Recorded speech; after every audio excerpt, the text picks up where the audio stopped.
What is up, everybody? I'm NoLucksGiven, and today we are going to take another look at Zelhua summons, but in this one we are going to push it to the limit. We had to learn how to walk so that we could fly, and that's what we're going to be taking a look at in this game, just like summons to the extreme. Basically, the maximum value that you can get out of a comp and still call it a summons comp is what we're going to be taking a look at in this video. So, Zelhua, we wind up losing the first combat to Sherwood Sure Shot.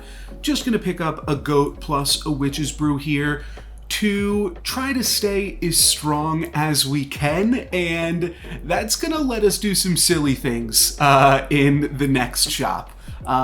We do get a little bit silly in this one and do something that I guess I wouldn't normally recommend, and that is playing polywoggles on Zelhua. I think that this shop is just too well set up for it. Basically, we get to pick up the Mad Mim this turn, and then next turn, we get to pick up 2 polywoggles on 3.0, and we already have a Mad Mim to support them.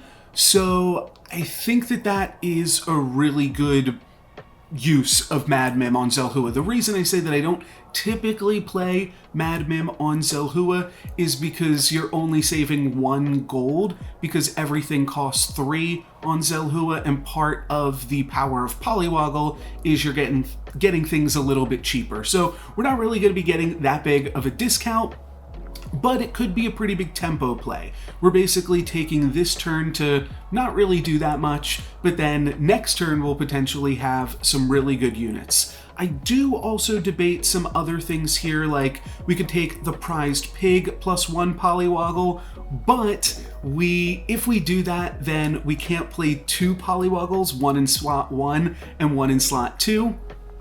Then I wind up rolling with my extra gold and rolling into a 3rd polywoggle. So have to take the forbidden fruit and sell my tiny to purchase that, and then I just skip the treasure so that I can throw in the black cat, because that's also going to give us a lot of power with the Mad Mim. Now, unfortunately, we do not slay. We attack into this unicorn and it's got 1 health left over. I might cast the Luna's Grace here just to really put it over the edge, but I think that it is just too good on this turn to pick up Water Wraith and pick up the Wicked Witch. Water Wraith is, and both of these are going to work really well with the Black Cat. That's going to be what starts to push us into summons a little bit, just having a scaling unit and then having some reasonable supports with a summon thing. But we'll see what the Polywoggle transforms into, if that winds up pushing us in some direction. I talked about that a little bit in, basically, I think it was my last video before the break, where it was called like, fine, I'll play summons, where sometimes you're just given the pieces to a certain comp, and you kind of have to maneuver your way around that and figure out, okay, well, now what do we do now that this is what we found? So we're going to see a little bit of that in this game, though from the Polywoggle, we are actually going to get an upgraded monster book, which is a pretty good card. It is not something that pushes us in the direction of summons, but it is just something that is reasonably powerful. And moving around some things here, you know, summons are always a puzzle to figure out with the Water Wraith and that, and wind up picking up the Mummy because I've got some things to support it. And then here, I'm thinking about throwing Beauty's Influence on Water Wraith. Just a little bit more health on Water Wraith can go a long way. And then this is kind of an awkward play here, but with the free roll, I feel like that makes the goat worth locking. We can take the goat, potentially grab a tier 2 treasure or skip, and then free roll, and we're also Zelhua, so the econ is a little bit different in terms of still being able to purchase some level 4 units next turn once we level up. Black Cat's going to do some work. Monster Book also looking quite strong here. It's not even going to die. It is just a 6 health unit, and that is strong enough. And then we'll triple the goat. Don't see anything that I love here. Fountain of Youth not really working. I'm just going to take Fairy Tale. I think that it is worth picking up. And then I think I'll go for this Princess Peep. Oh no, okay, I don't. it's interesting. It's always kind of awkward to pick up 3-drops when you're Zelhua. But I wasn't sure if I already went into the summons side of it all or tried to avoid it, because you know that I try to avoid summons whenever possible. But we do see a Time Flies here. That seems like that could be reasonable. And then we also see a Mummy, which could be okay. It would be a pair. So for that reason, I'm going to wind up selling the Wicked Witch and just picking up the Mummy. Not really worried about the Time Flies. I figured Mummy, if we get some Feasting Dragon triggers, we'll be able to grow our mummies here. We've also got the Fairy Tale, so that's kind of cool. Unfortunately, we're going to get kind of owned on this combat. Not really doing anything super powerful up against a Pup the Magic Dragon, which is very powerful, especially at this stage of the game with a Forking Rod. And I like XP on Zelhua. I think that it is a hero that can just get away with casting XP because now look, we can pick up the Sporko and we can actually even still pick up a Lightning Dragon this turn. Just because everything is 1 cheaper just makes everything so much easier to get into. I do like Lightning Dragon alongside Water Wraith. It is going to mean that we have to sell off one of our mummies, so I'll sell off the mummy that has not been buffed by the Fairy Tale and then throw the Lightning Dragon in. But basically, I'm just thinking that that's a nice way to grow Water Wraith. I've really liked that combination of units recently because they're both good units too, and it guarantees that you get the scaling. It's like a free slay on Lightning Dragon. It just makes another unit slay when the Lightning Dragon dies. So that's going to work out. We are going to get the slay with the Feasting Dragon, and we're going to get all 3 Water Wraith triggers. So we've got a 7-11 now, pretty reasonable. My opponent's got a Baby Bear though, that's going to do some work, but our monster book is able to clean some things up against Krampus. It's a Krampus bot, so shouldn't be anything too crazy. But speaking of crazy, let's get a little crazy. We've got a 3-cost 5-drop plus True Love's Kiss on our 5.0, which is really 4.2. So a little bit ahead of the lobby. We're going to get Green Knight, which isn't a super exciting one on the surface, but the Green Knight, I think, and I've said this before, is one of the best tier 6 units to just have, just for stats. It is so much stats. It's a 1050, basically, if you count the fact that it's a 1030, I think, originally. It's getting +1/+1 from the Fairy Tale and +1/+1 from the Feasting Dragon, but then it's giving 2 different characters +10 health.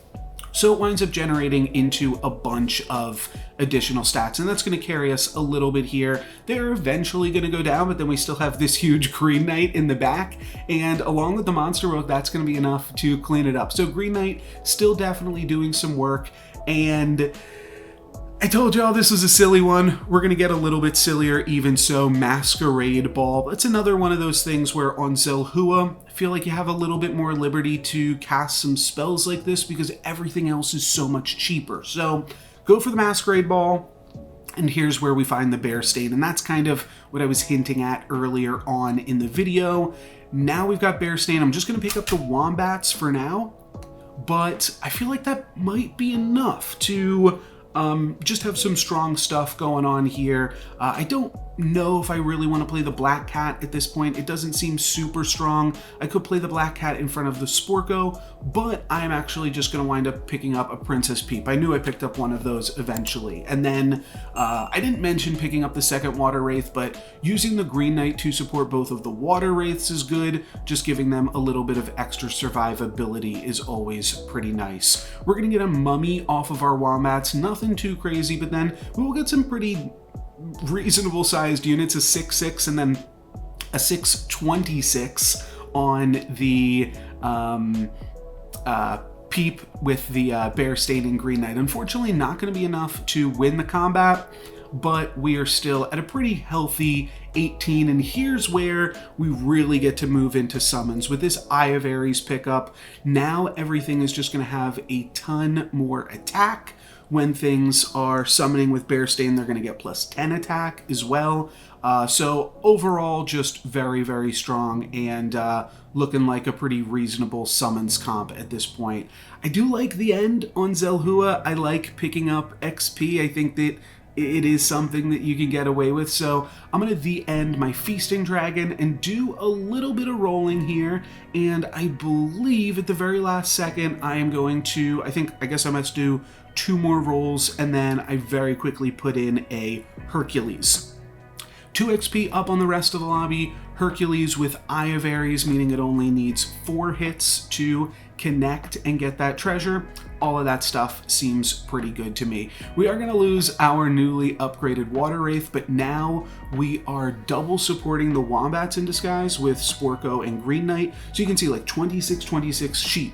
It's pretty big. That sheep is even going to trade with an Aeon from my opponent. So we are kind of making some summon stuff work, and we'll see what direction we want to go into. I'm at least playing right now Bearstain plus Wombat is a pretty interesting combo. I might rather put in like Bearstain or something like that, but go to Masquerade Ball, just keep the silliness going. And we wind up finding, because there were 2 6-drops there, and we wind up finding a Good Boy. And Good Boy isn't typically something that is super synergistic with summons, but I'm not locked into summons yet. I'm willing to play anything, and when I see a second Good Boy, that definitely affirms my decision to move into the Good Boy and kind of out of the summons a little bit. I am going to put the Princess Peep back in at the very last second. I think that Water Wraith has probably outlived its time here, but Bearstain is at least giving the Good Boys +2/+2, so it's a little bit of stats, it's reasonable, and I played the Peep so that way even if the Peep got attacked, then it would still be there for the Good Boy. Not quite going to work out, and unfortunately, this is really, really awkward for us, but because the Bearstain died before the Good Boy died, we're still going to win the combat, we're still going to take out Pan Shadow, but Hercules is 4 damage short of completion, and that would have been really good. But here is where we move into Summons Plus. We could use this on the Wombats in Disguise. That's kind of an interesting combo. You double the Wombats and then you double what comes out of the Wombats, and you double that again if it's an animal. But one of the best things to summon in the game is Good Boy. And normally putting a Good Boy in a Croc is kind of bad. It means that if my second Good Boy dies first, then my first Good Boy won't get pumped. But if my Croc dies before my Good Boy dies, Bearstain is going to pump it up. And that is basically the conceit here of what is going to make summoning a Good Boy out of a Croc strong. We're going to get our Hercules treasure, and then we are going to summon our Good Boy. It's going to go up to a 22-32, little bit of extra stats there, but then those stats go on to the second Good Boy, so it does add up overall and gives us some pretty large units. Our sheep's up in the 70s, and then our backline is going to be able to clean up the Fates here, and we get to grab a tier 6 treasure. Kind of cool. I think it's got to be Pandora's Box. Phoenix Feather is a means to summon, but I think that we're just going to get farther in this game with a Pandora's Box. Maybe that gives us some different direction, though. Now seeing a Echo Wood and then also seeing a Baby Bear, think we're kind of getting pushed into summons just a wee bit now at this stage of the game. And then another Bearstain, don't mind if I do. We'll throw that in over the Green Knight. I'm still holding on to these Green Knights for a second. You're going to see me pick up another Baby Bear, but hanging on to both of these Green Knights instead of picking up the Time Flies, because we could potentially grab a tier 6 treasure off of that. We could also grab a tier 6 treasure off of Bearstain, though it's going to be harder to grab one off of Good Boy because one of those is inside the Croc. So here we go, Good Boy pumping up itself, and then we've got a Jormungand that is quite large on my opponent's side of the board, but we're actually making huge bears, enough to take Jormungand down, and then all we have to do is take out their Shadow Assassin and we actually win this combat. We do keep Sadrek alive with 1 health, but then we get the mirror mirror. So now we are really doing it here. This is where we go from summons plus to summons plus ultimate extreme. We're gonna take a baby bear here and then grab a staff of the old toad, which is really, really good with Zelhua. And now we also have this mirror mirror to do some fun stuff. Knighthood is cool. We could throw it on the good boy, though knighthooding with Zelhua when you have staff of the old toad is definitely a little bit of a stretch. So just gonna wind up rolling here, and there's a few interesting things that we could roll into at this point.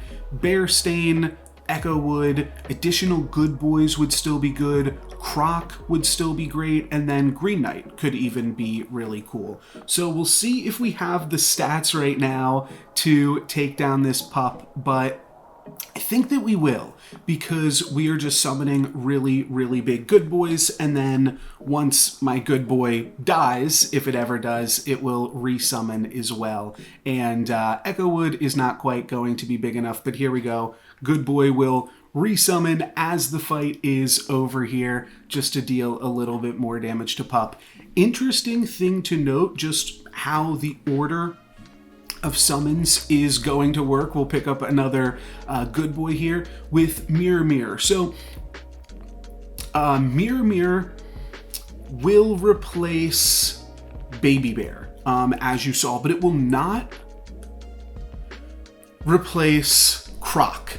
And we'll pick up a Mimic Chest here just to round things out, and then I think I will go with a Merlin's Test to finish stuff off. And I'm even debating just playing a unit down now that we've got Mimic Chest Mirror Mirror.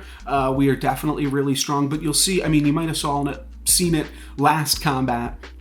The Croc isn't going to get mirror mirrored. The Croc is actually going to spawn itself another good boy, and all of my good boys with the mirror mirrors and stuff will be pumped up by the Bearstain. So now when my second good boy dies, it's going to summon two good boys that are both going to get a bunch of additional stats there. So we do have to battle through this Jormungand. My opponent has a rather large Jormungand, but we have two insanely large Echo Wood. So that's actually going to be it. My opponent isn't going to be able to break through anything else, and we're going to get the win doing some sweet summons with Mirror Mirror, Croc, and otherwise still kind of looking like a summons comp. We did drop the baby bear near the end, but we had a baby bear for a while there too. And I think that this could definitely still be considered a summons comp. It goes a little bit more by the end. You'd just call it a mirror mirror good boy comp, but hey, we got a Croc, we got some Bearstains, we're doing some summons. That's gonna be it for me today, guys. Thank you very much for watching. I'm NoLucksGiven. Peace.